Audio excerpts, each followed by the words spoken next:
How well does a community take care of itself? According to a recent study, a single pound circulates in the Asian community for 28 days, in Jewish communities for 20 days, in white communities for approximately 17 days, and the black community, 6 hours. This is what we at the Black Wall Street UK desperately want to change. We've developed a unique mobile app called the Black Wall Street UK. This is a business directory for black-owned businesses all across the UK. With the Black Wall Street UK app, you can find any black-owned businesses around you with a tap of a finger. So next time you're searching for a nearby hair product store or a nail shop or an estate agent or any black-owned business or service provider, just do a super quick search on the Black Wall Street UK. Our app allows you to search by business type and location. You can save your favourite businesses, add your own black-owned business, read reviews from other clients and much more. The Black Wall Street UK, the entire UK black community at your fingertips. Free app now available on Apple and Play Store. www.thebblackwallstreetuk.com. Try and cater to the community as best we can. And as you can see, the support from all the coaches here, we all have one vision. When you develop the mindset, what you're doing is you're developing a person that can be successful. Trevor used to say, Trevor Hutton, you bend a tree when it's young. What happens with a lot of them is they're wasting their time, a lot of it, doing the stupidness on the road before they get in the sense. So if we can get them early, we can hopefully push them in the right direction. From here, a lot of the boys look at it and they say, oh, I can achieve that. Football's at our heart. Doing right by all the kids that are here is paramount. So for us, it's a win-win scenario, really and truly. Really a win-win scenario in that we get to do what we love, which is coaching. The kids get to come out and play football, and parents, it's slightly easier on their pocket.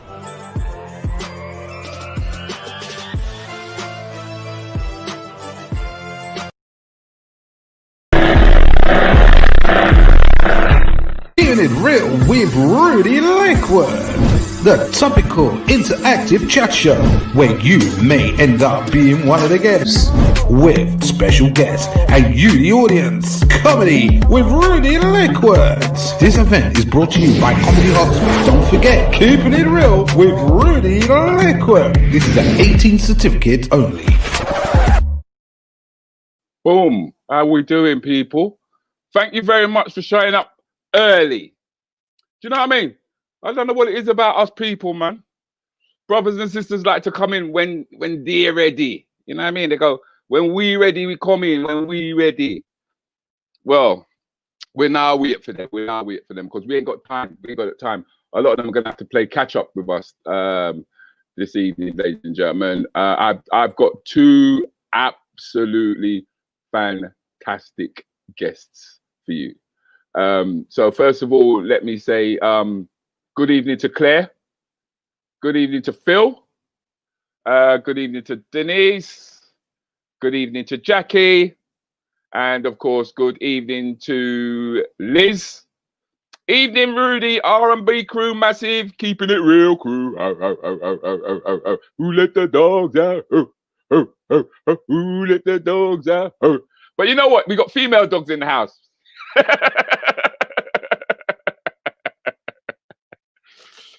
It's mainly females.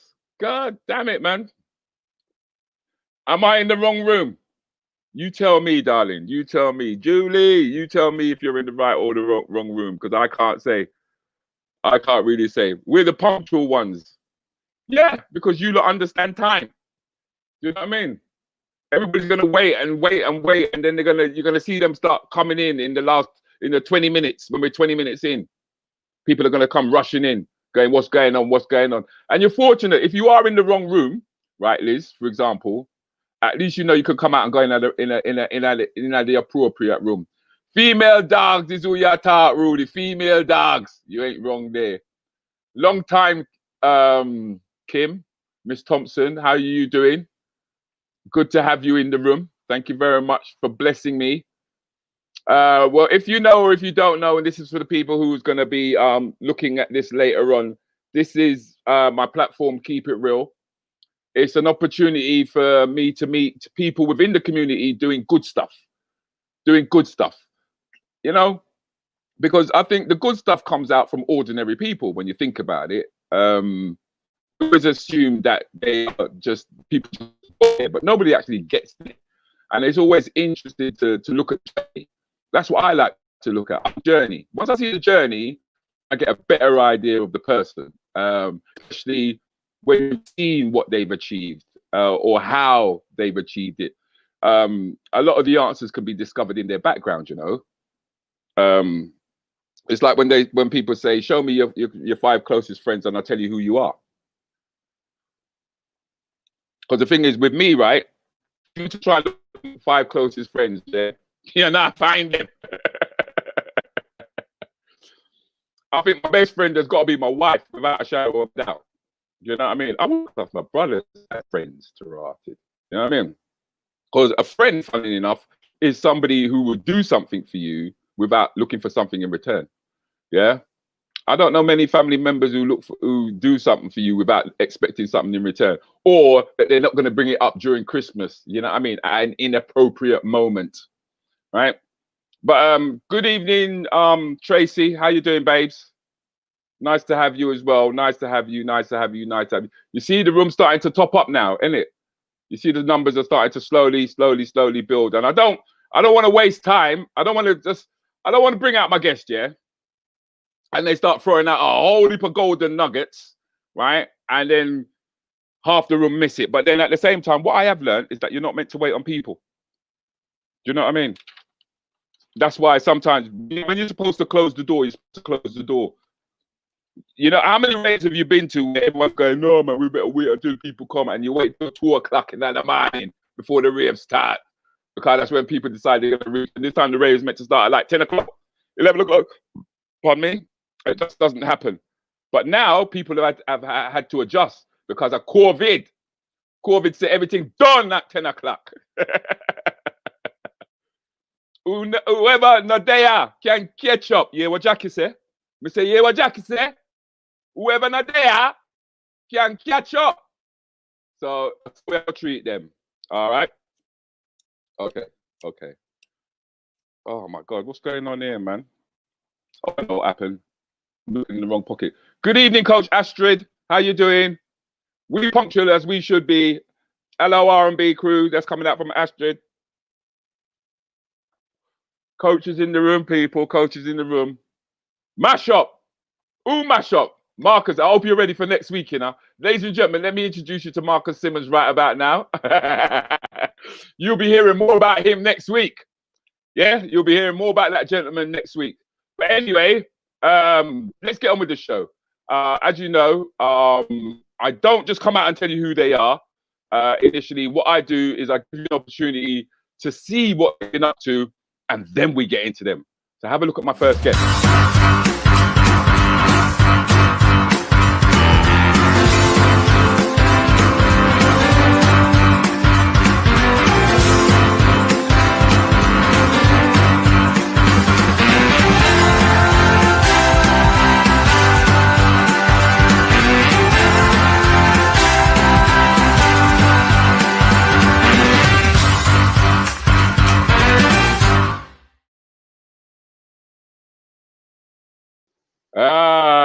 Yes.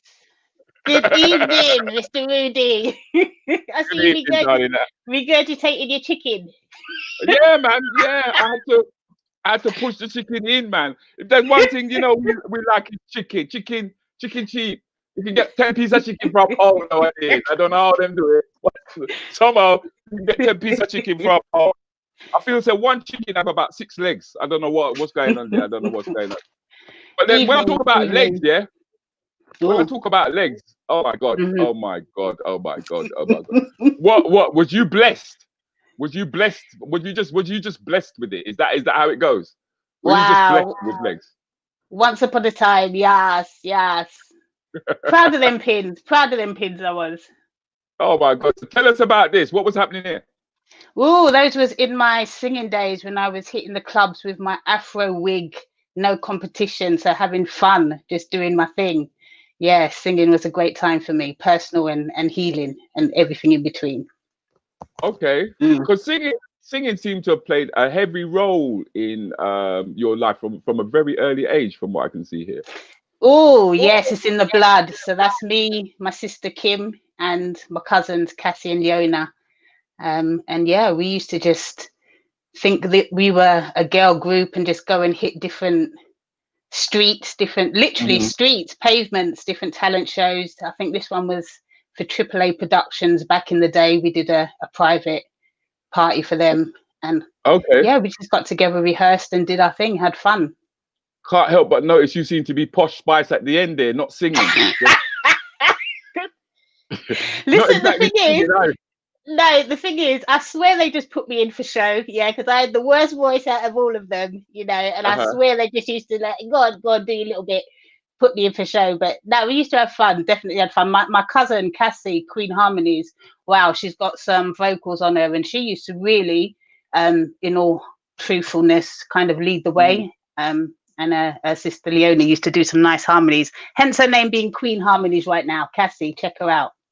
Big up, Cass. So she's still up and about then. Cassie's still doing her thing. Of course.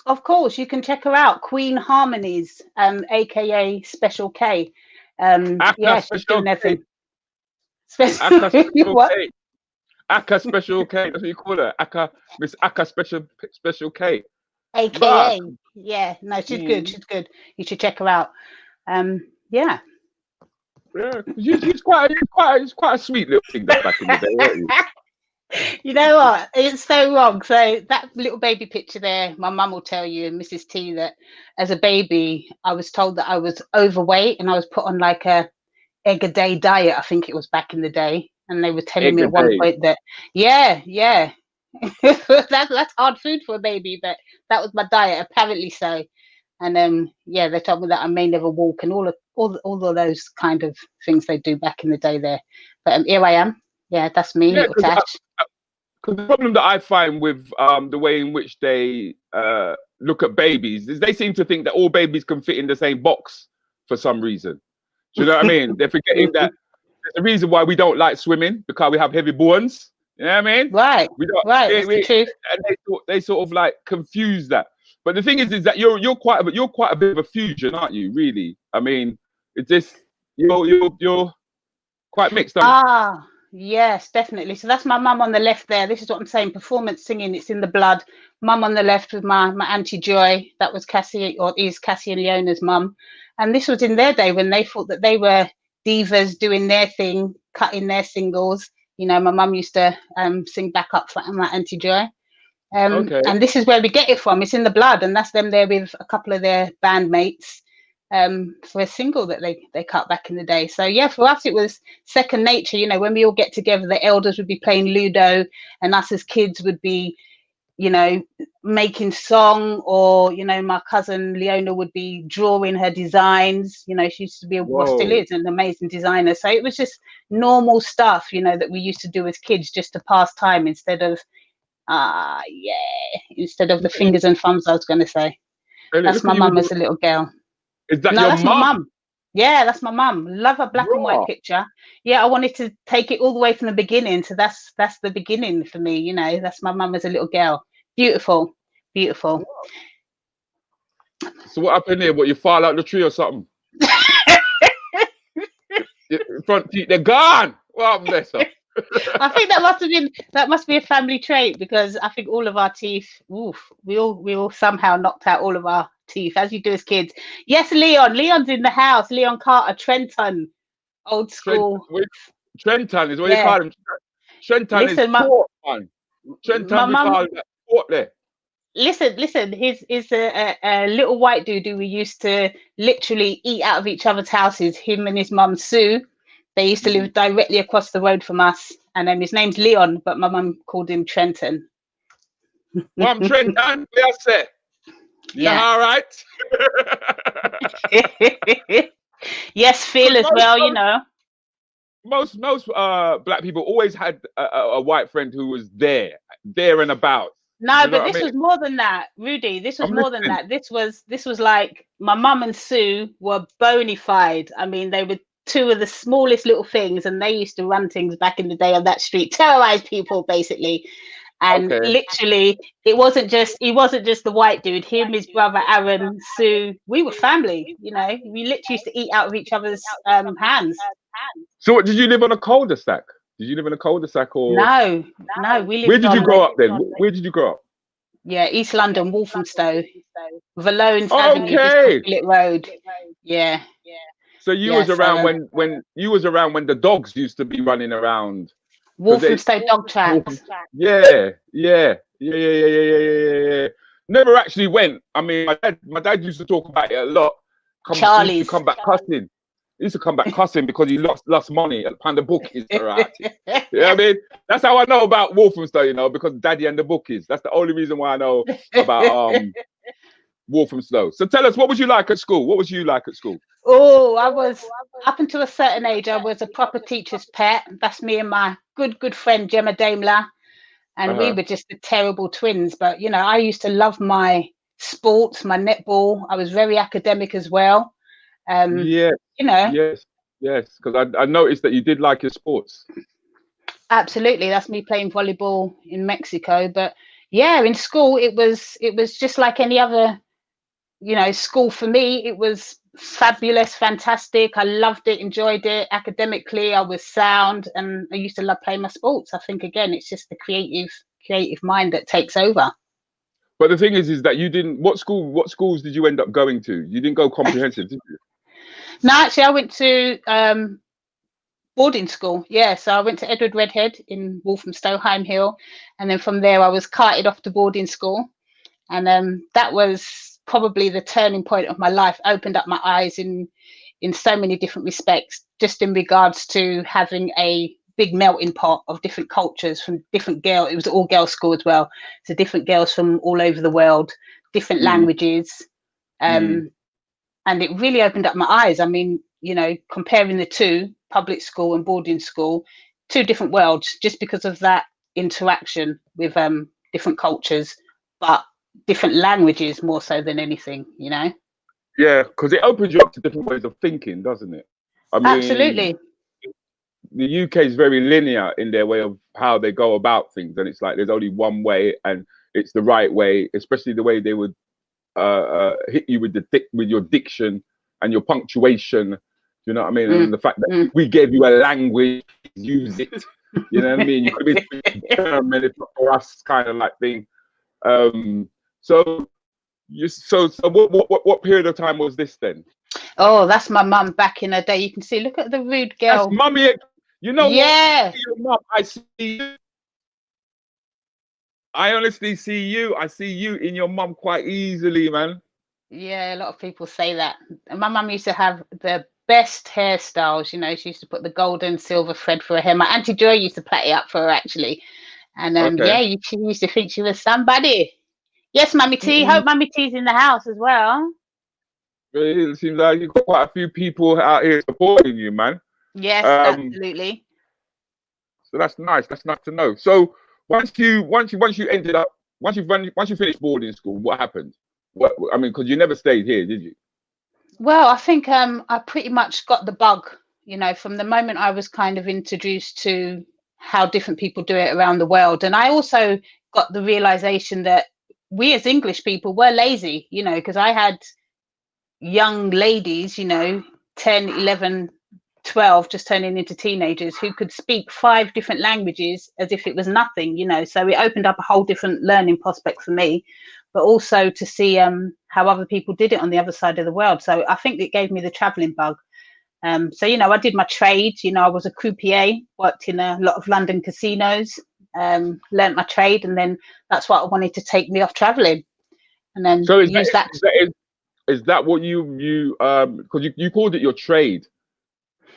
Yeah, you know, what do you want to be when you grow up type thing. And for me, it was either an airline hostess, a singer, or for some reason I thought the casino was amazing, or a croupier. So, you know, it was a lot of schooling back in the day. It wasn't a quick turnover like it is today.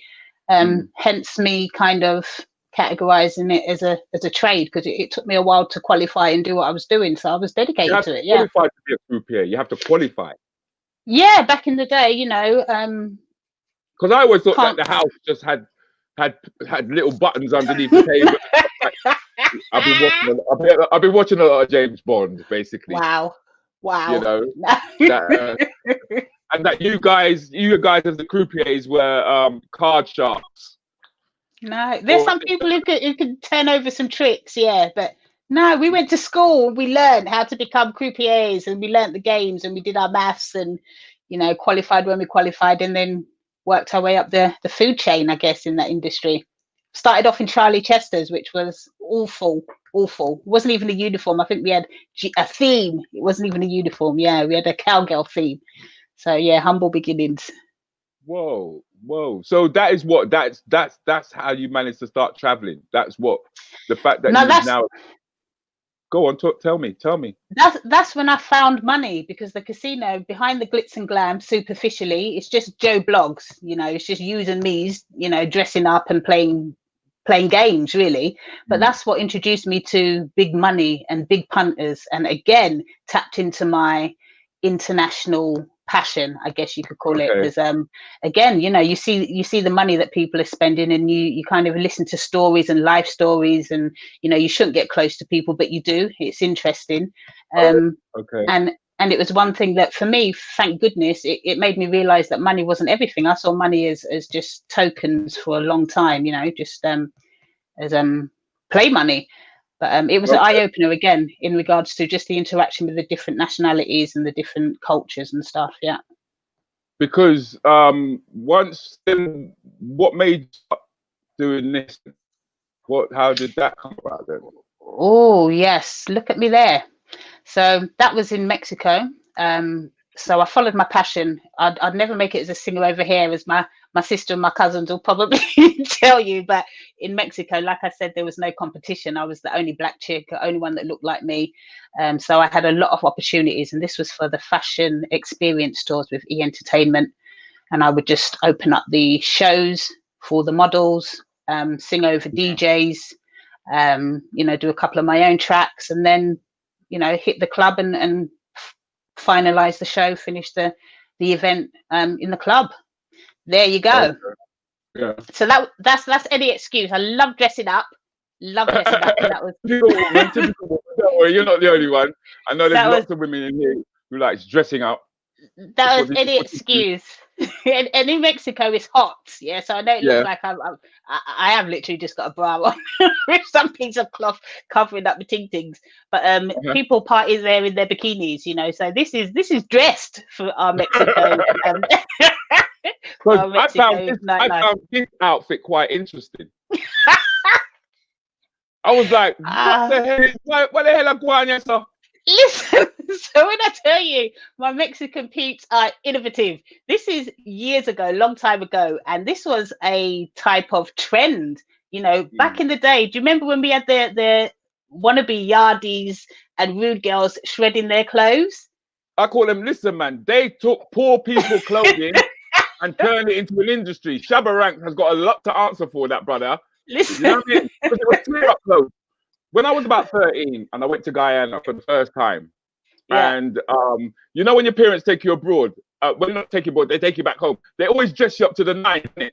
They want to look good. When I got to Guyana and I saw the rags that them lot was wearing, you know what me and my brother did? Went and tore up our good clothes, just to try and fit in. Blended. And then the next thing you know, we started seeing clothes in the shop that were tear up and mash up. Yeah. Being sold for extortionate amount of money. Yeah. Mr. Hilfiger on it, put Prada on it, and everyone's like, yeah, man, I like the thing to wear. And I'm like, you lot are wearing rags. It was a trend. Listen, I used to shred my clothes. I got a image here. Just see me, yes, sir? Look. That's when that was rag day. Wow. That was okay. So I know what you're dealing with, but I thought maybe it might have been a carnival or. No, seriously, that. All jokes aside, I had a good friend called Angie, and she opened up a couple of shops in Mexico. And then I had a good friend who I was singing for on the beach at his beach hotel, and he had a plot of land. So, long story short, I kind of set them up, and she made a shop by his restaurant, and it turned out to be a really good thing. And she just used to use me as a model. In Mexico, you just use what you got. So everything that you see here was just bits and pieces, bangles out of her shop, boots, old stuff. and we just wanted to do a shoot for the shop. So again, there was nobody who looked like me, so it was very easy to grab opportunities, you know. But then you're describing a lifestyle that a lot of people dream of. Yeah, a lot of people dream of, and it just turned 180 degrees. Why? Well, it's not that it turned 180 degrees. You know, when we're young, we all experiment and we have fun. So for me, that was my. I mean, I received myself as a baby then, you know, and then you experiment. You know, for me it was weed, a bit of coke, Mexico. Obviously, I was singing, so the entertainment was everybody's coming to have fun and party. And for me, it was like, okay, after 10 years. I'm draining myself dry. Every night is a party night, and it was great. But at some time, the body clock just says, you know what, chick, you know, you got to plod on, move on. So made a big life change. Decided that I didn't want to smoke weed anymore, not from morning till the minute I closed my eyes. You know, I didn't want to take any more coke. And I saw people who I'd come to Mexico with walking around like zombies. So it was take heed, you know, of what's around you, and touch wood. I said to myself, let me just stop all this while I'm still enjoying it. And that was the hardest part, because I was loving it. I was enjoying it, you know, but I said to myself, no, after 10 years, I need to plod on, and there's something bigger calling me out there. So you know, Mexico was... What was calling? Let's go into what was calling. Well, in Mexico, it was great, but I felt a little bit of a hippie, I guess you could say. You know, I was living the jungle life, the beach life, you know, growing up as a teenager into my, you know, late 20s. It was all good. It was all good, the beach life. And again, the experience, I wouldn't change it. But I knew that, for one, I was missing my family, even though they did come out there quite often, but I was missing my family, quality time. And I just knew that if I continued, you know, smoking and doing the rubbish that I was doing, that I wasn't going to prosper. And I've always, like I've said to you before, I've always had a creative mind, and my mind wanders. So I was always thinking, what's my next move? You know, I always kind of go with tick boxes, so I can do a lot of stuff. I'm not saying I'm super good at one thing, but I can do a lot of stuff, and I really have a passion for anything creative. So as I go along, I just tick the boxes. So singing for me, not that I made it big or huge, but it was a tick box. You know, it was something that I utilized. So you've ticked that box. You've ticked the box of you've had a great time and what have you. And did you come and you came back? Did you come back and then you came back to the UK? Came back to the UK. Came back in 2014, and came back to London. And even though I was born and bred in London, everything was alien to me. Everything was super fast, probably because I've been smoking a lot of weed. But everything was super fast, and it just didn't fit. And, you know, I echo this again. I'd kind of finished with the experimenting, and I was maturing, but I hadn't finished with that slice of paradise. So I came back and I was blue. You know, it was like a life change choice for me. Do I stay and have fun and just continue, and the next 10 years rolls into a minute? Or do I come back home, start my grassroots? We're not getting any younger as well, you know. So I was thinking, if I've got to start from scratch again, because I've been away and traveling for so long. When you started from scratch, what did you start doing? What did you start doing? Yeah, definitely for me, it was candles. So not just Mexico, but I've done a bit of traveling in India as well. And I just pick up on scent. So I know it sounds really weird and kind of like a tangent, but all of the senses for me, you know, vocally, music, the vibrations of that, scent for me, smelling, you know, seeing stuff. I'm like a sponge. I soak it all in. So I was left with scent. You know, I remember traveling different parts of the world and just experiencing scent. And I thought, how can I package what I've done into something that is, you know, going to keep me occupied, that I can say is a plausible business, but not bore me at the same time.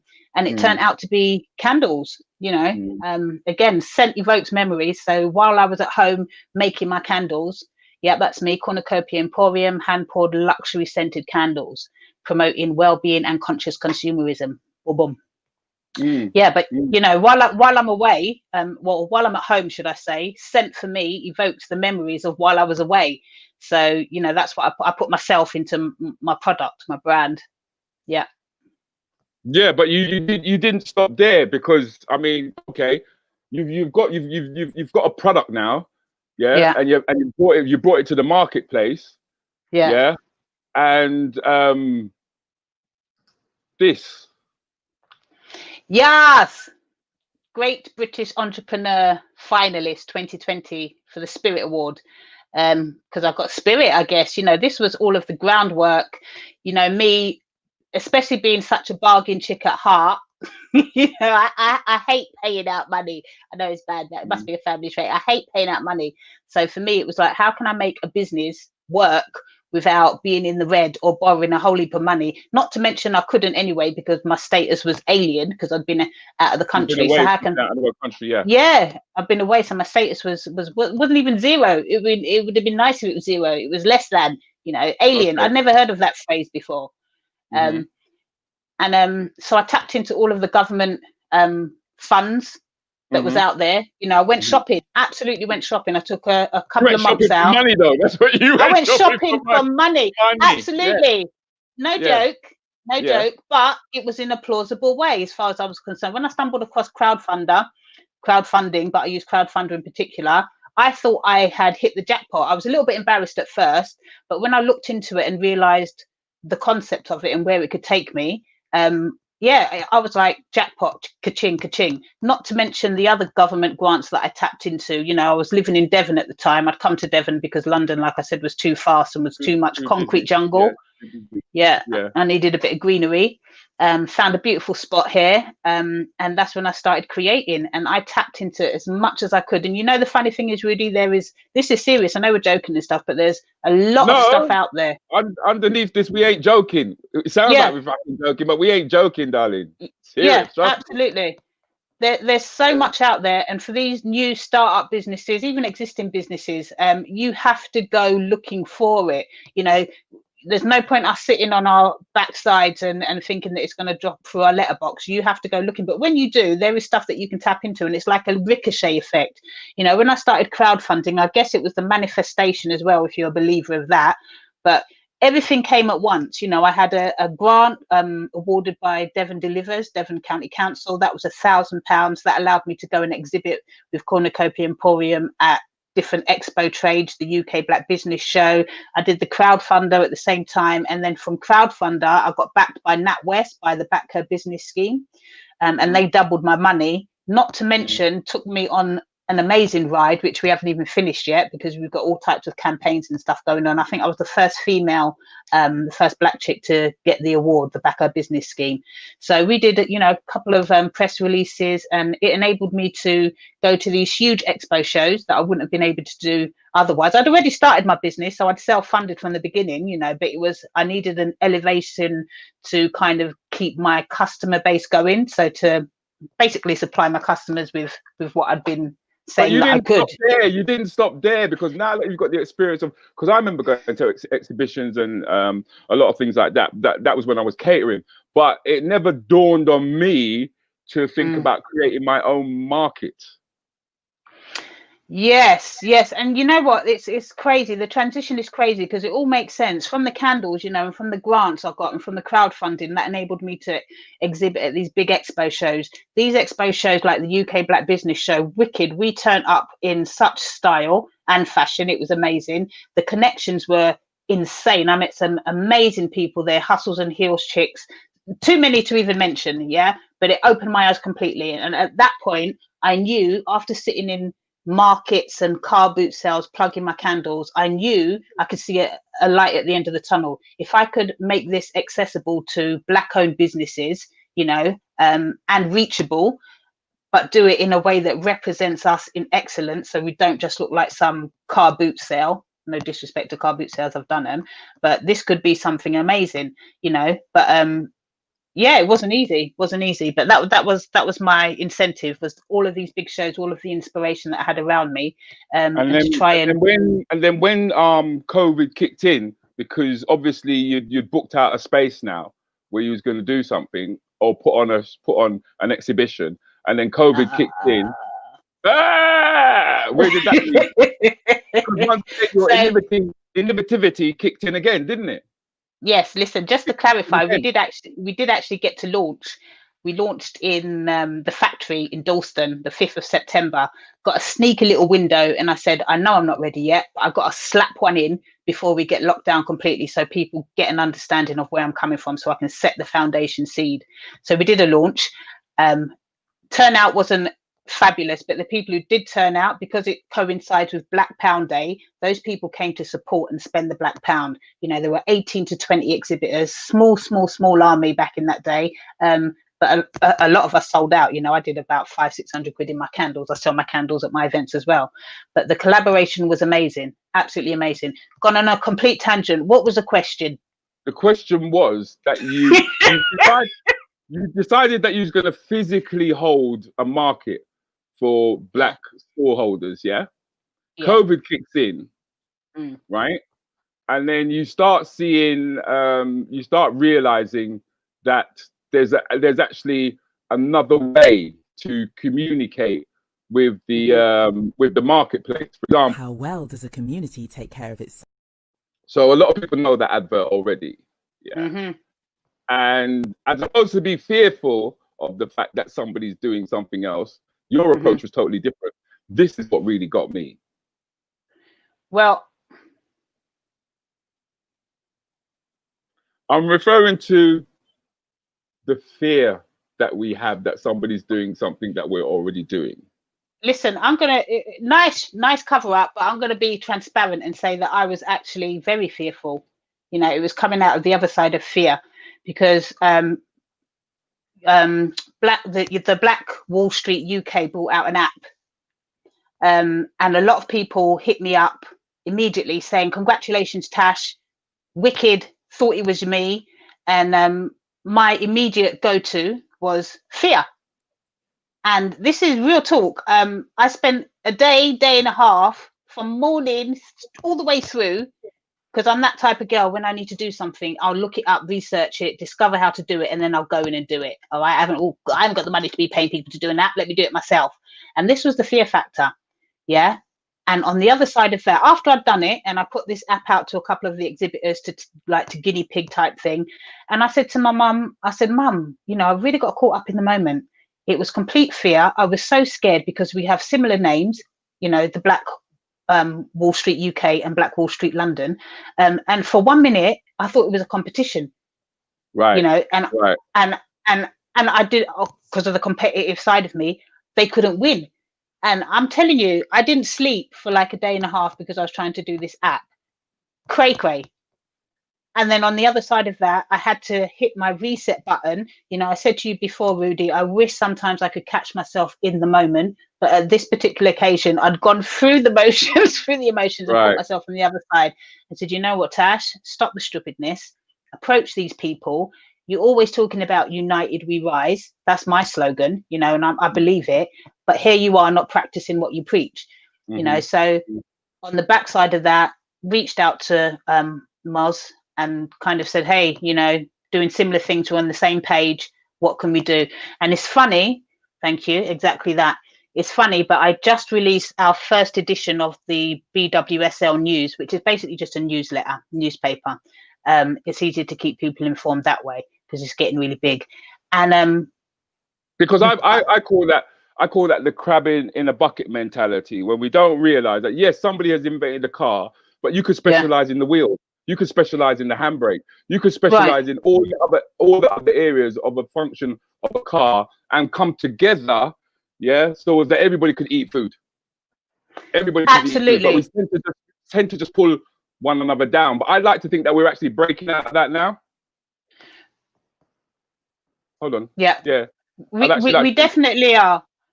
Woo, had me worried there. Yeah, I thought I'm still here. It is a big learning curve, and like I said, giving myself an example, sometimes we hit the reset button a little bit too late, you know, but there is an awakening that is happening. But the realization is that, you know what, we can do this. There's enough for everybody, and that is the mentality, is that, you know, we are very much mine. And it's okay to put your hands up and say, you know what, such and such can do something better than me.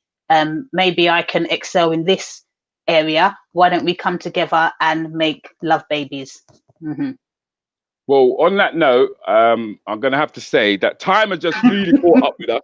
I knew it was going to happen fast. I knew it was going to happen fast, and I knew it was going to happen quick. All right. Yeah. But people, if you'd like to get hold of Natasha, all right, please do. You know what you forgot to remind me, Natasha, don't you? I know, but that's because I was up in my funk. So. Is it? Yeah, What I'm going to do, right, is put it across the screen. Wait, give me a chance. No, give me a chance. Come the man. You are such a bully. You are such a bully. Fun. Yeah. I'll run this underneath, okay? So that people can see how they can get hold of you. I mean, the one thing we didn't get an opportunity to talk about, but we'll talk about that a bit later on, right? It's just that I need to get my next guest in. All right. He's been working very, very, very, very, very, very hard over the past couple of months, or should I say years, in actual fact. Okay. So it's going to be very exciting, and I will talk to you later. Okay. So, ladies and gentlemen, this is Natasha. Okay. So just give her a couple of thumbs up to let her know that she's been well received. A lot of people Thank you, guys. Thank you, Jackie, Phil, Denise. Ooh. They're loving you, man. They're loving you. They're loving you. They're loving you. I'm sure they'll want you to be a part of the Rants and Bants crew. If you guys want her to be a part of the Rants and Bants crew, yeah, some more thumbs up, please, because I think we need somebody like this to be a part of our journey. I really to be the bully. Yeah, hey, you don't know how many bullies you got in the Rants and Bants, man. I can imagine. I'm fearful. As for this one, yes, sir. Jesus Christ. You see how the thumbs are black? So I will talk to you in a moment, okay, darling? Thank you very much. Thank you. That was Natasha, ladies and gentlemen, Natasha Vigille. I hope I've pronounced that correctly. It was suggested to me by Phil, Les Twins, to actually get her on board and for us to actually sit down and have a chat with her. I hope you guys have enjoyed her. And hopefully we'll call her back in about the next 20 minutes or so. But my next guest is kind of impatient at the moment. He's got so much on. He's got so much things that he's got to do.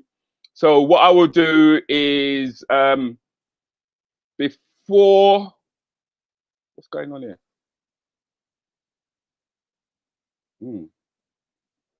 I'm having a technical. No, there you go. Before I bring her on, let's have a look at it. Whoa. What's happened? There we go.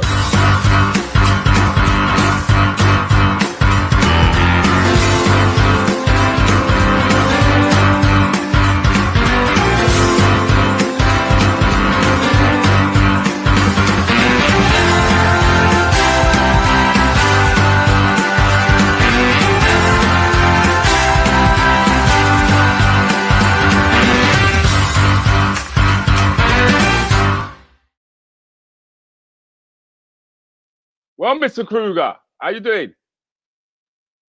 We can't hear you. We can't hear you. We can't hear you. Oh, no. You came through for a bit there just now. Say again? That's a bit better. That's a bit better. Now you're coming through loud and clear. I don't know if 1 second, because I can't hear you. You might have had the pause button on. No, we can't hear you, mate. We can't hear you. Can you hear me now? Yes, we can hear you now. Sorry, man. Sorry. How's it going, bro? Hey, I'm all right. What about you? I'm all right, you know. I can't complain, man. I'm breathing. I'm alive, man. I'm good. You seem to be overwhelmed, actually, with the amount of things that you're getting up to of late, Fredi. You seem to be spending more time in the editing room than you do in the bloody toilet at the moment. Is that right? You know what it is, bro? I'm like, during COVID, didn't it? When everyone else was kind of like locked down and all the rest of it, man, I was fully focused on getting these films ready, man, so that when we come out of COVID, I was ready to fire, in it. So I was like, let me just be, you know what I mean, ready to go, man. I'm always about being ready, man. That's my thing. Making sure that you're ready when the doors open, man. So yeah, I've been working hard, man. You've been working hard because we have seen a clip of one of your films, which was the clip that you actually sent to me, which was this one. Okay. So tell us about this.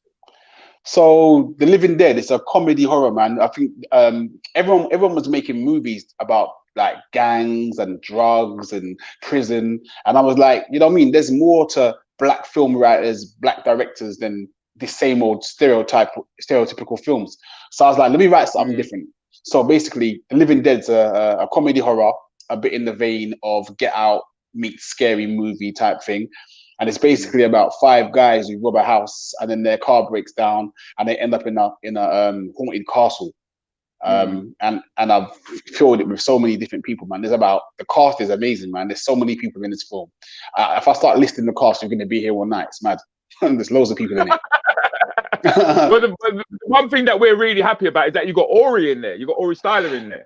Yeah, I mean, Ori killed it, man. Ori Styler's in it, Kojo's in it, Professor Green, Cadet, Winston Ellis, Charles Venn, Man Like Hat, Jessica Jane, Angel the Singer, Bash the Entertainer.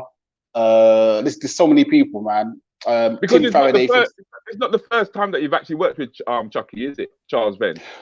No, I mean, I've known Charles forever, man. I've known Charles, like, I'm going back maybe 20, 30 years, man. And I've done a film with him called AWOL. That was the first film that I've done with him. Yeah. Yeah, I saw it.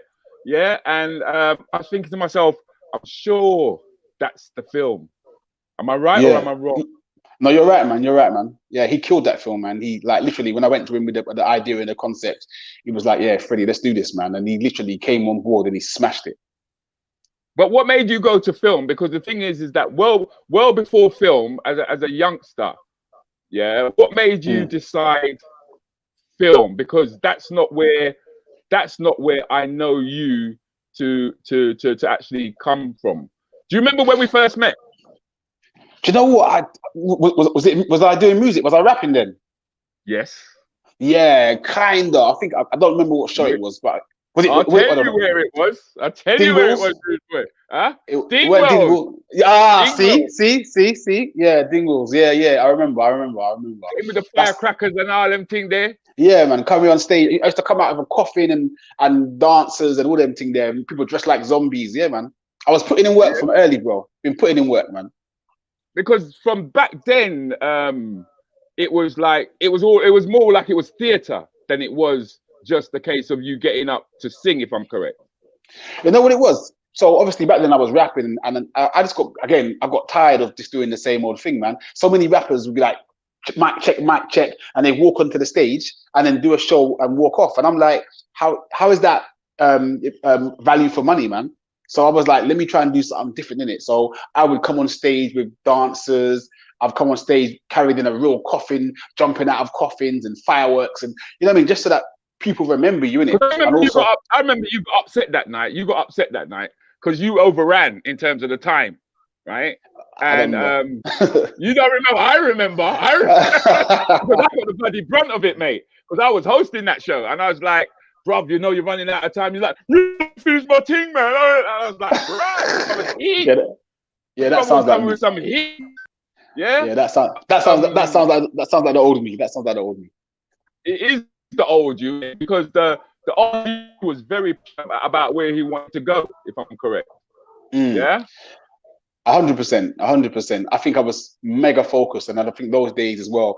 I remember I was running around on the roads as well and doing a lot of this stupid gang stuff in it. So you know, sometimes ego kicks in with music and they get confused, man. Okay, but the thing is that ego pushed you to ended up working alongside the Wu-Tang, if I'm correct. Yeah. That's the little flag that I wave, man. I'm the only British artist ever signed to Wu-Tang in it. So I got signed to Wu, worked on an album, but then through politics and other stuff, the album never actually got to come out. ODB passed away and it went a bit nuts after that, man. But yeah, that's my little claim, man. That's my UK hip hop claim to fame, man. Only British artist signed to Wu-Tang. So yeah, it was a good look. But was it the fact that you went out to America and you saw what was happening there is why you came back with this energy to do the same thing for Black Britain? You know what? It weren't even that, you know. My thing's always been one of, like, I feel like due to a lot of my past and upbringing, I'm just one of those guys that I don't believe in. I just don't do ifs, man. Too many people live on an if thing. And mine is always about how I'm going to do something and when. That's always been my mantra, man. I don't do ifs. So once I set my mind to doing something, I make sure I get it cracking and get it done. So I was seeing how the Americans were doing it. I was seeing all the rappers out there. I was seeing the UK side of things. And I was like, you know what?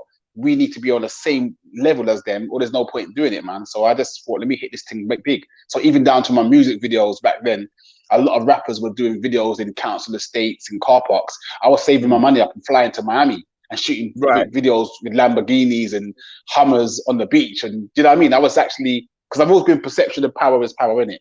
So yeah.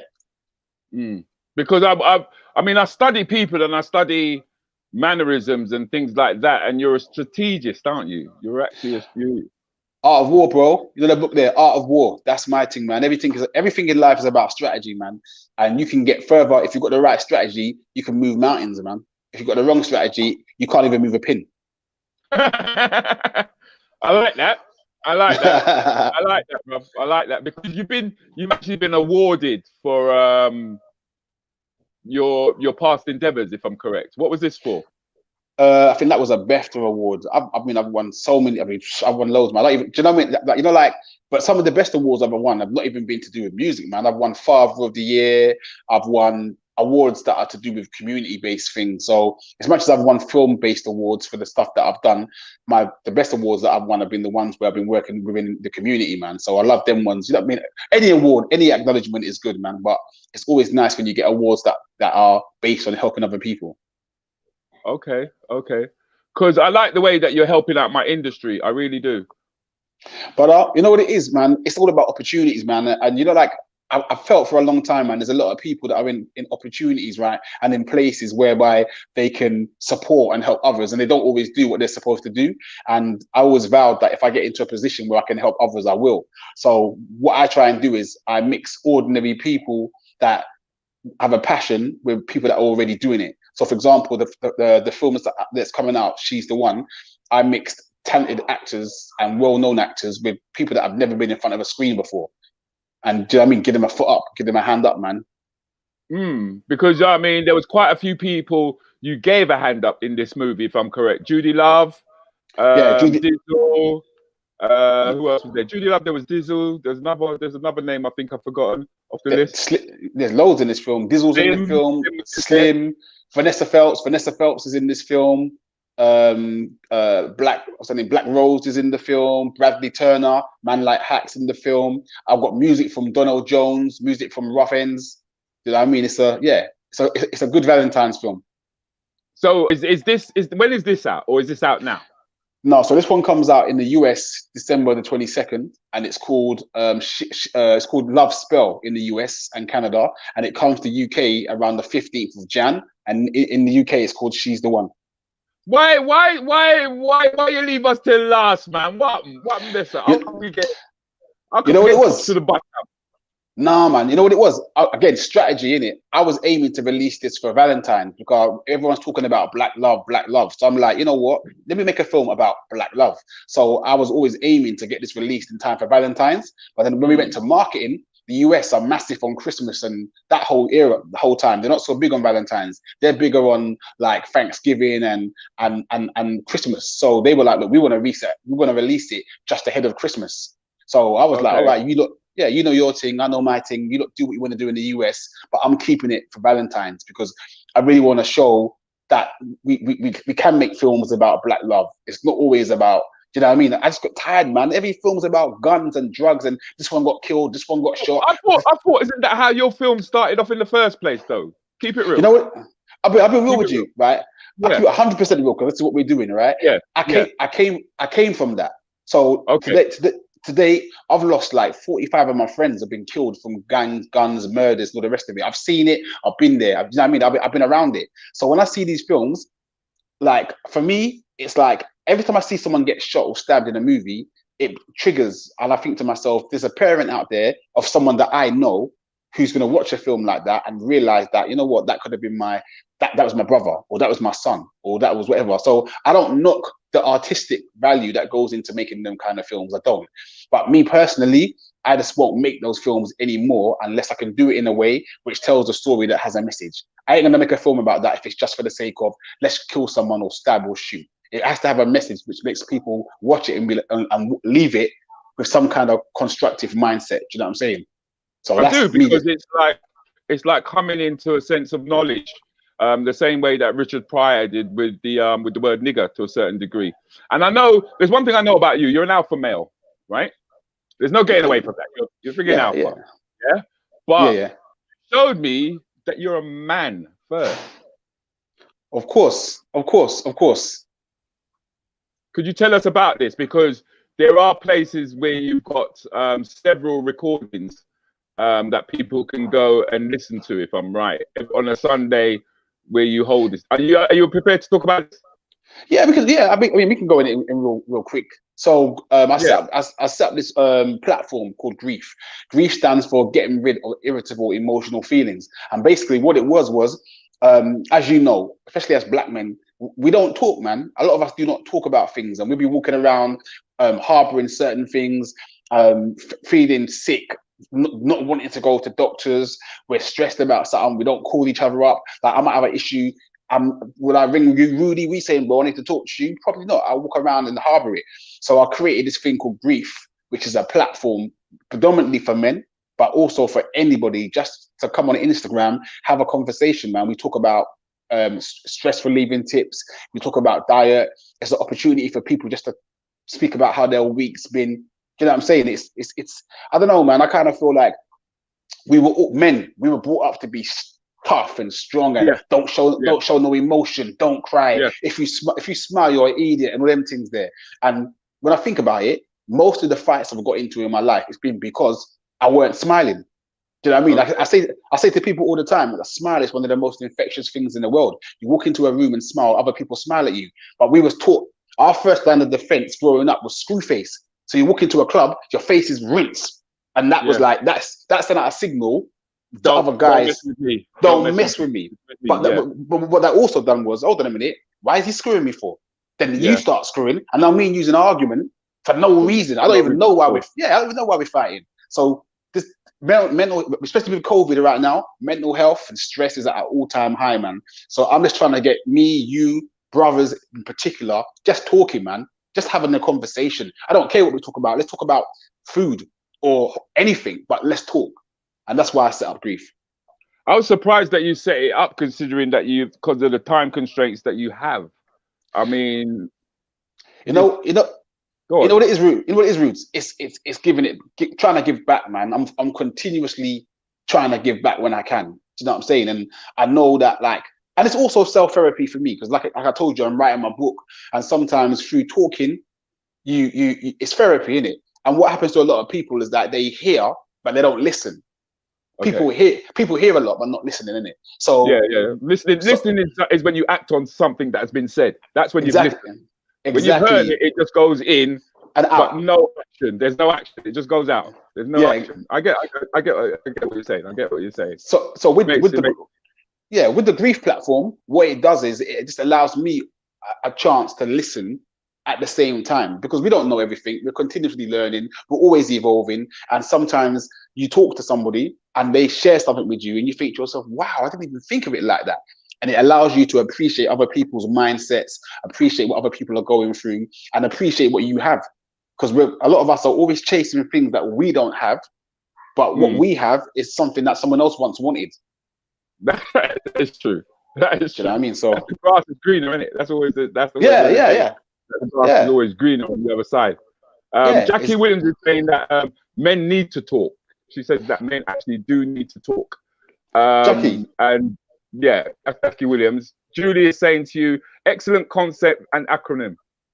Thank you, man. If you're on Instagram, guys, you can tune in, man. It's on my Instagram page, and we do it like every Sunday at 9 p.m, man. We just get it talking. And we have a lot of ladies that tune in, and they tune in from different perspectives. They tune in to hear how guys think and what we talk about, but they also tune in to share everyone's got brothers or uncles or dads or fathers. So it's a great insight all round, man. It actually helps everybody. And then I get doctors on as well. We have some doctors and psychologists that come on and they explain different techniques and things that they experience. So it's just an all-round nice show to end Sunday and go into Monday on a positive. Okay, so is that every Sunday, or is it every other Sunday that you do this?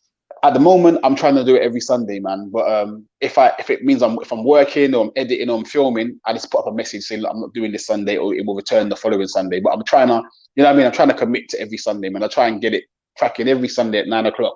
If I can't, it's just due to obviously commitments, but that's the plan. Jackie's asking you a question here.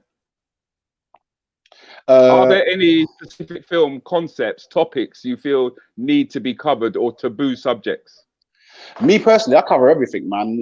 If you go online again and you put into YouTube, you put some things, Fredi Nwaka, I made a film about child abuse in the black community. No one was talking about child abuse in the black community, and it was almost as if it was just a white thing. And we know that it clearly ain't. I'm not going to go into all that, but we already know that it clearly ain't, because things have been revealed over the last just the last week, 2 weeks. Yeah, exactly. So I don't want to get into all that, but I made a film about this about 4 or 5 years ago, and I was writing a book alongside called I'm a Survivor.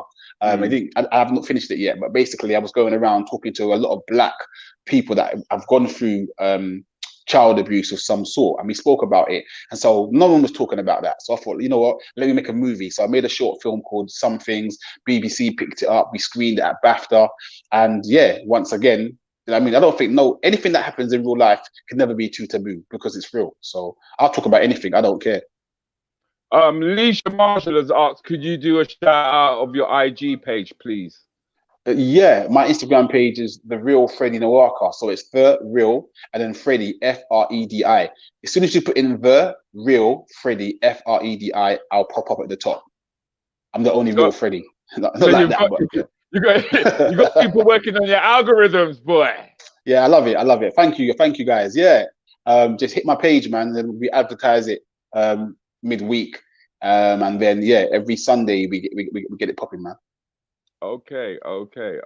So I know that you're very, you've got time against you, and I know that I know people can't hear it, but I know the kids are in the background there, most really wanting daddy's attention. I mean, how many children do you have? Do you know what? So in total I've got 5. I've got 3 and 2 stepkids, man. So I've got 5. So I get all my kids. You know what I'm saying? Like I don't. Yeah. So I'd say 5. I mean, we all hear that. We all hear that. We all hear that. I mean, that's a lovely thing. I mean, when I was looking for your photos, I saw that you had children on your shoulders. Do you know what I mean? It's like you're a walnut, yeah, with a sponge inside. Well, you know what it is. I call it. I mean, I used to call it the crab syndrome, but that's not so. I mean, the crab syndrome is having that exterior tough external, but the inside is a bit mushy. But I feel. Do you know what? I think it's important, man, especially for fathers, man, to play a proper active role in their kids' lives, man. And so I try to make sure that I handle my kids in such a way that they can, do you know what I mean? They can look at me as the inspiration. And everything that I do is about leaving a legacy for them. Like, you know what I mean? I'm not interested, like, okay, yes, we'd like to have more money. We like bigger houses. We like nice cars. But it means more to me when my son comes up to me and says, Dad, I went to school today, you know, and they were watching your videos, man, and everyone was saying that you're moving, Dad, you're moving. I'm like, what does that mean? What does that mean? When he goes, you're doing good, you're doing good. I said, thanks. You know what I mean? So when I make them proud, it makes me proud. And for me, that's what legacy is, man. You know what I'm saying? So yeah, my mum, man, rest in peace, man. My mum was in the film The Living Dead, but she passed away, man, before the premiere, man. She didn't make it to the premiere, so she passed away last year. So, but yeah. I'm sorry to hear that, man. I wasn't aware. I really wasn't aware. But, no, bro. You know what it is. Cool image to show. No, bro. You know what? It was mad, man. Me and my mum didn't have the best start in terms of how we got on, but in the last 10 years, I turned it around, and I happened to be the last person to see her before she passed away. So I went to go and see her, and you know what? The important things were said. I love you. I love you. So love is a massive healer for a lot of things, and sometimes it's just you can say something which can change the whole outlook on and perception of how someone feels or sees you. Do you know what I'm saying? So for that alone, yeah. I know my mum was up there looking down at me and the rest of us. You know what I mean? She also taught me a really valuable thing as well. She'd call me all the time, and I like, and to a certain extent, so did you teach me this as well, Rudi. Like, you holler at me, and I'm always busy. And like you said to me, I'm always editing. So my mum would always call me and be like, Frederick, when are you coming to the house? I will. Frederick, make sure you call the phone. I will. So she used to call me, I will, because I was always, okay. I will do it. And I vowed when she passed away that I will no longer be, I will. I actually, if I say I'm going to do it, I'm going to action it. So so I'm not, I will now. I am. Do you know what I mean? I'm doing it. Like, yeah. So it was. What I'm going to do now, Fredi, is I'm going to bring Natasha back into the room because we're coming close to the end of the show. All right. Yeah, no worries. And as before we sort of like really get to the end of it, there was one more movie that I was hoping that you'd put some shed some light on. Okay. Yes. So again, when everybody was okay, so George Floyd obviously died tragic circumstances, and then the whole Black Lives Matter thing in the UK went mad. Everyone was walking around with banners and posters and all the rest of it, and I was like, yeah, it's lovely, I get it, but it ain't the first time a black person's been killed by the police, and it won't be the last. Yeah, it won't be the last. And also, everyone was just, I felt like a lot of people were jumping on this bandwagon of just doing it because everyone else is doing it. Do you know what I mean? It's not, like I said, it's not the first time. So I just decided, you know what? Let me do something that will have a long-lasting approach, man. So rather than walking around waving flags and banners, I'm like, let me make a movie. So I've written this film called On the Other Foot, which is about a real racist white guy, mad racist, but he goes to sleep white and he wakes up black. And he's stuck in the black. On the other foot.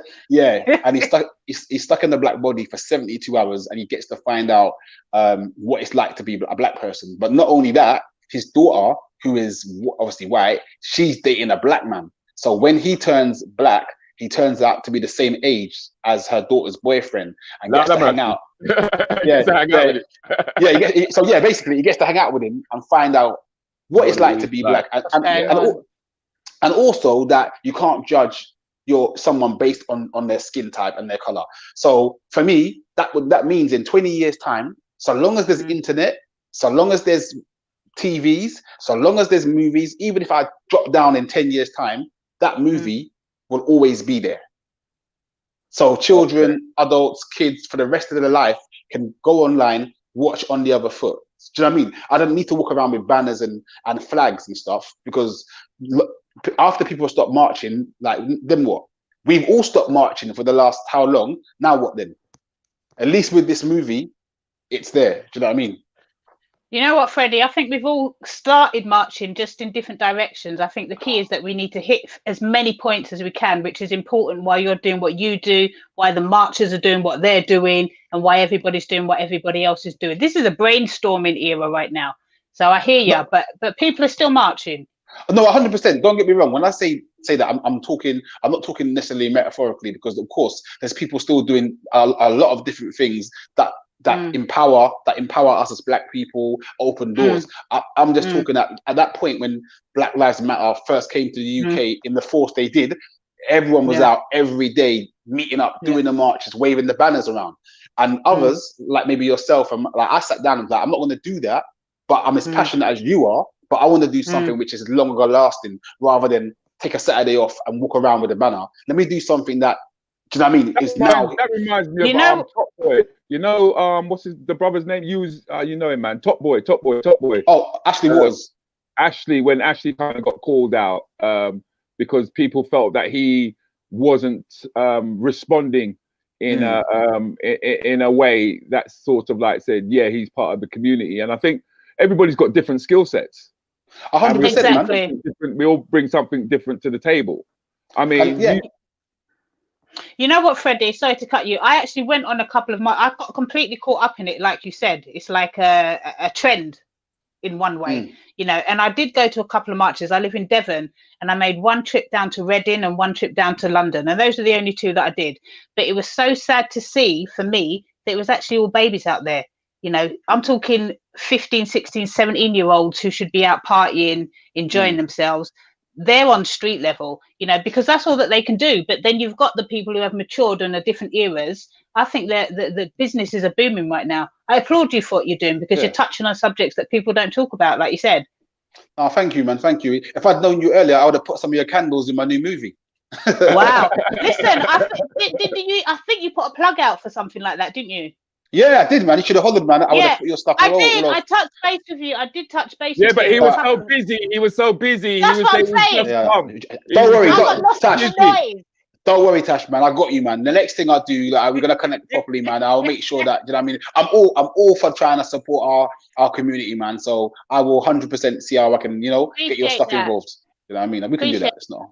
Appreciate that. And on that note, ladies and gentlemen, on that note of collaboration and working together and understanding, we're not trying to right the world, so to speak, but we're trying to do our bit.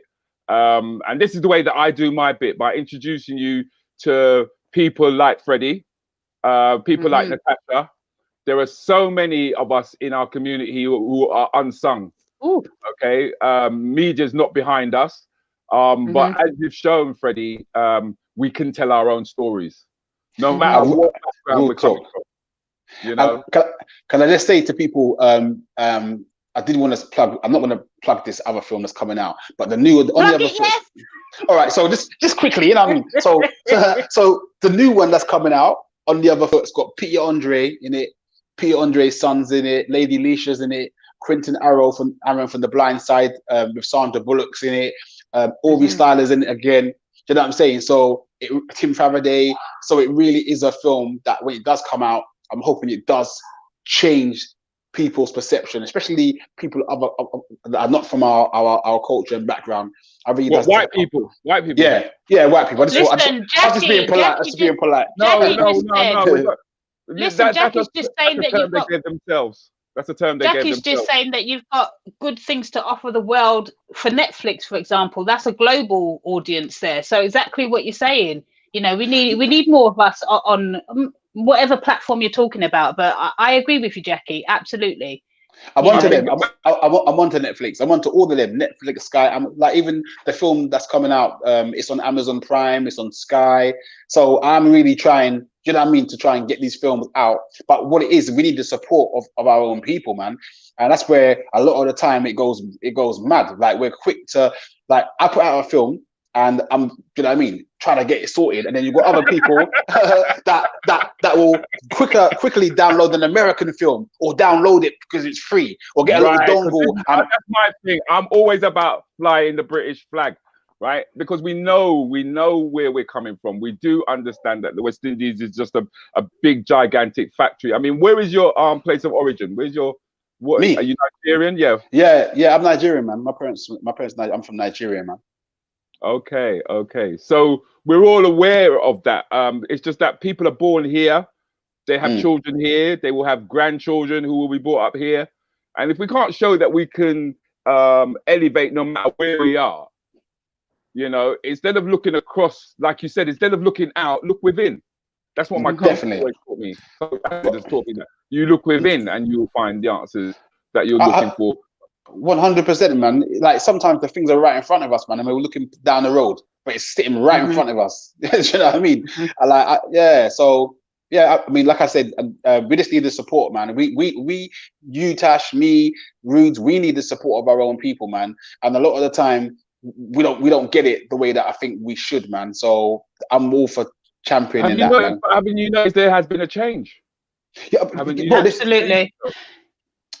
Can I just say something in regards to my candles? Yeah, before the whole Black Lives Matter movement, and I guess and you know, George and all of that, I had 99% of my clientele were white based. Yeah, and I think instead of looking to put blame on what we've been doing for so long, the same old thing, like you said, we've been marching for 400 plus years. We need to bring it back to ourselves. It took me a minute to realize that the reason why my clientele were white is because I'm marketing to white people. You know, I had to go out and find our people, and I can honestly say now that I'm 50-50, it's a level playing field. But that was on me. You know, I was sitting there, I didn't even realize, but, you know, while we're getting woke and whatnot, you know, you have to bring it back home. You know, Rudi, sorry to plug this one, but, you know, we've got Black Wall Street have got a campaign, crowdfunder campaign. It's called the Black Million. I knew you was going to bring it up. I mean, of course. Listen, we've come here because the thing is that I knew that he was running out of time. And I knew that we hadn't got to that point there, right? But I was hoping we would get to it now. So please go ahead. Yeah, absolutely. What I'm trying to say is, you know, we've come across so many hurdles, some of them negative. I'm not even going to go into that, another conversation, but trying to find venues where, you know, these venues or the owners are not adverse to holding or hosting a Black-owned business. And because of the hurdles, because of the government restrictions, Black Wall Street London, we want to buy our own premise. Why? Because as Black people, we don't own anything. You know, so even to say I'd love to hold an event in a Black-owned venue is non-existent. So we've got this campaign. It's called the Black Million. We're trying to reach 1 million people, and each one of them million people donate just £1, and we get to, as Black, will pioneer and build our own premise to continue our business. But the exciting part of it is that it's the process, we can duplicate it to assist others. So we can in excess have a network of 1 million people strong. You know, we can turn over millionaires in short spaces of time. This is an 8-week campaign. Please go on to www.Black Wall Street London, check out the Black Million, and it's £1. And when you've donated the £1, tell every frigging body. You know, we're trying to, it's all about the money in one certain respect, yes, because we're trying to get a premise, but we're trying to make a database of 1 million people strong who are all the same like-minded type of people. So the next person who it gets moved on to could be an individual, could be an organization, could be a startup business, but with a database or network of 1 million people, we can do this. But it's an awakening. Like you said, people just have to, one, we have to market it so that our people know that it's out there. How the hell do we do that? You know, successfully. And two is that people have to, instead of just talking the talk, get up and walk, you know, quick to march. But when, you know, when you've got other opportunities in front of you, it's, you know, we rest on our laurels, and it's a learning curve for us to not do that, you know, but like you said, Rudi, things are changing. Okay. Well, the group is saying that it's a great idea. They love the concept, and I'm sure that, I'm hoping that people will actually get behind it. The information has been scrolling along the bottom there, and I'm hoping you're going to use it. But before you go, Fredi, we'd like to have a scoop, please. We'd like to know the name of that film, right, that has not been released yet. Which one? I've got two. Which one? Do you mind me asking, in between that, how long does it take you to write a script? If I'm passionate, man, I can bang it out in like a couple months, man. And I shot my films in like 20 days, 21 days, bro. Like, yeah, wow. A couple months, man. If I like the concept and I like the idea, then about a few months from start to completion. You know what I mean? Once I write it, I go back in, tweak it, introduce my characters, and it also depends on the kind of film. Like if it's a comedy, it's very easy. But if it's like a police film or something that's got a bit more, you know what I mean, you need to think about it, then it takes slightly longer because you have to keep going back and forth. But if it's just a comedy, man, I can do that quick. Okay, so there's two things that's going to come up here. One, Denise, can you please tell me which films that you'd like to know the name of? The second thing is Peter Francis is asking, where do we donate this £1?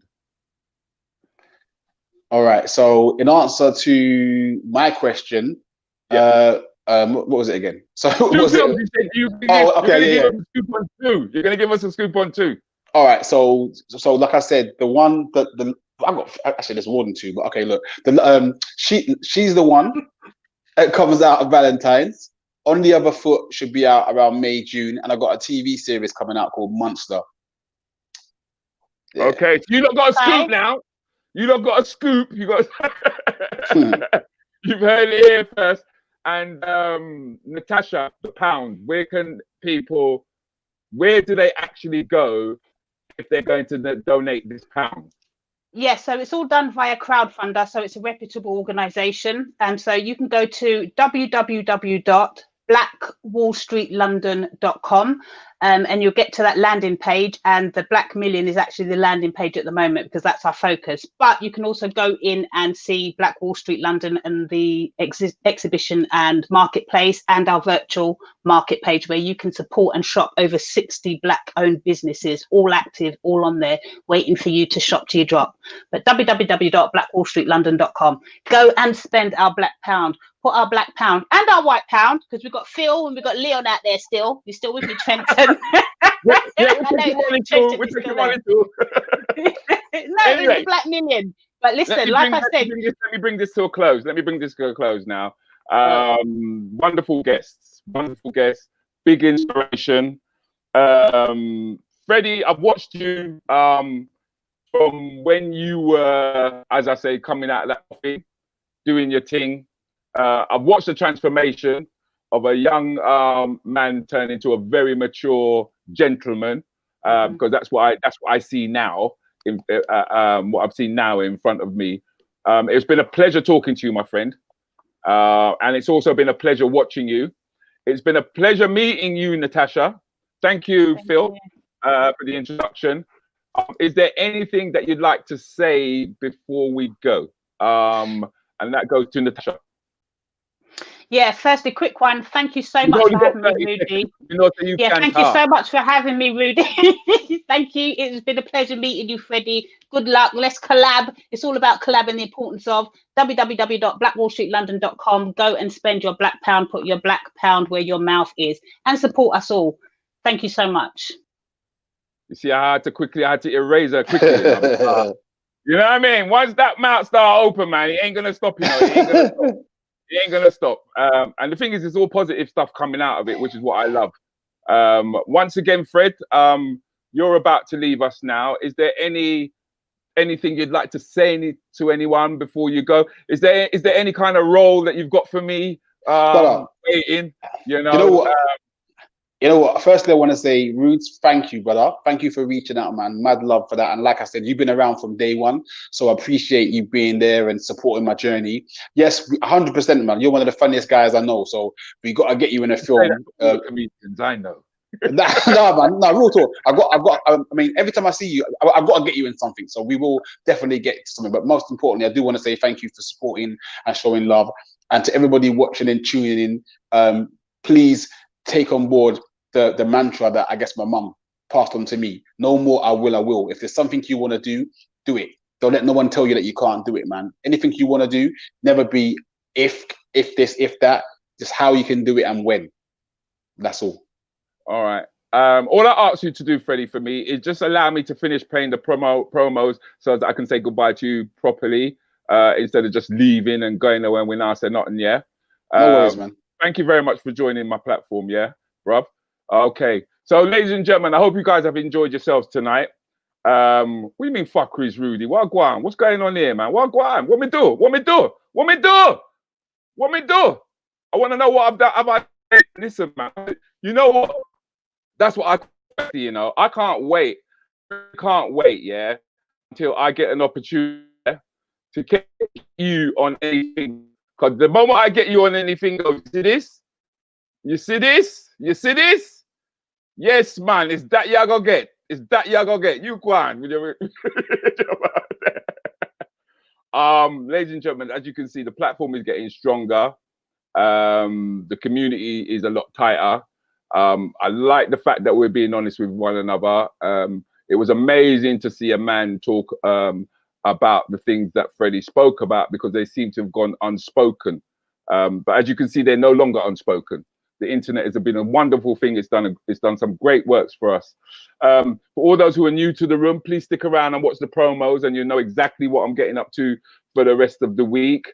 With regard to the Rants and Bants team, I need those questions in tomorrow, please, so as that Claire can then forward them on to me. Okay, get working on those quiz questions. You know exactly what I'm talking about. Hopefully we will see Claire. Here, have a look at this. He's not expecting this.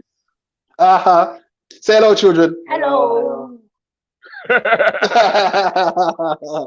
Nice meeting you. Who are we talking to? So this is Ty. Hello, Ty. And this is Cruz. Cruz. I love that name. How you doing, Cruz? Good. Good. Now, do you guys know what time it is? Nearly 10 o'clock. Yeah, it's bedtime. But you know what it is?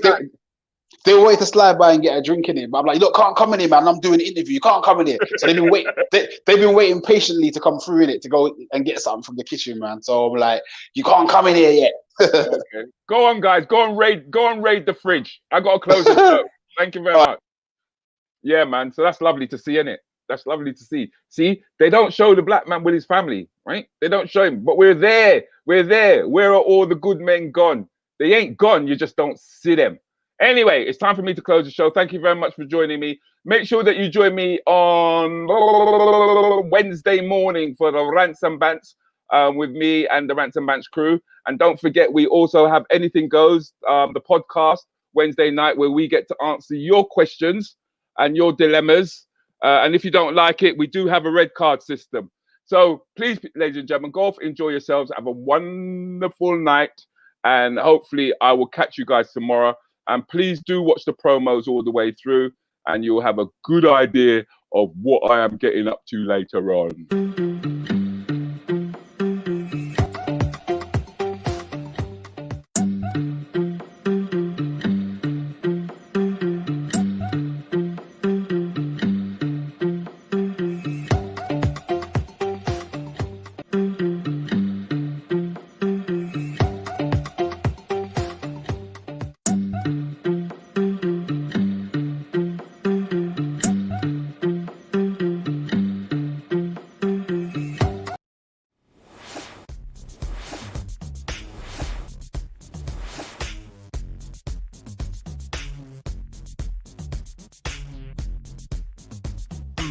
Denise Francis. Remember what? 3 more questions. Come on, people. 3 more questions. Oh, wait, if I red flag there. Rudy, just ignore it, Rudy. Ignore it. Hold on. You just set me up. Remember, there's one of Peter CDs them up for grabs for the best question. Jodeci, H-Town, Blackstreet's biggest tracks. Okay.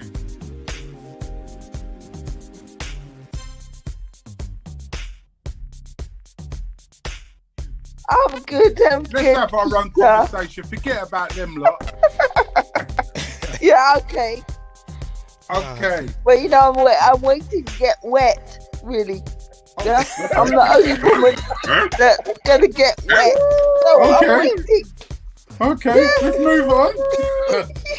Transparent, Liz. Transparent. Yeah, transparency. That Define. covers everything. Loyal, faithful. The whole toilet paper dropped in the toilet. What you gonna do? I must say, first of all, those who are on YouTube, make sure you subscribe to YouTube, our Anything Goes YouTube podcast. And then when we go live, you get the notification straight away. All right? And red card. Remember red card. Heaven is between a woman's legs, as far as I'm concerned. Come on, Rudy, man. No, right there, in heaven. Send them picnic to bed. Rudy, watch out. Time. Gone. Him gone. Rudy, let's have a proper show. The forfeit is going to be someone's going to have to clean somebody's underpants. Yes.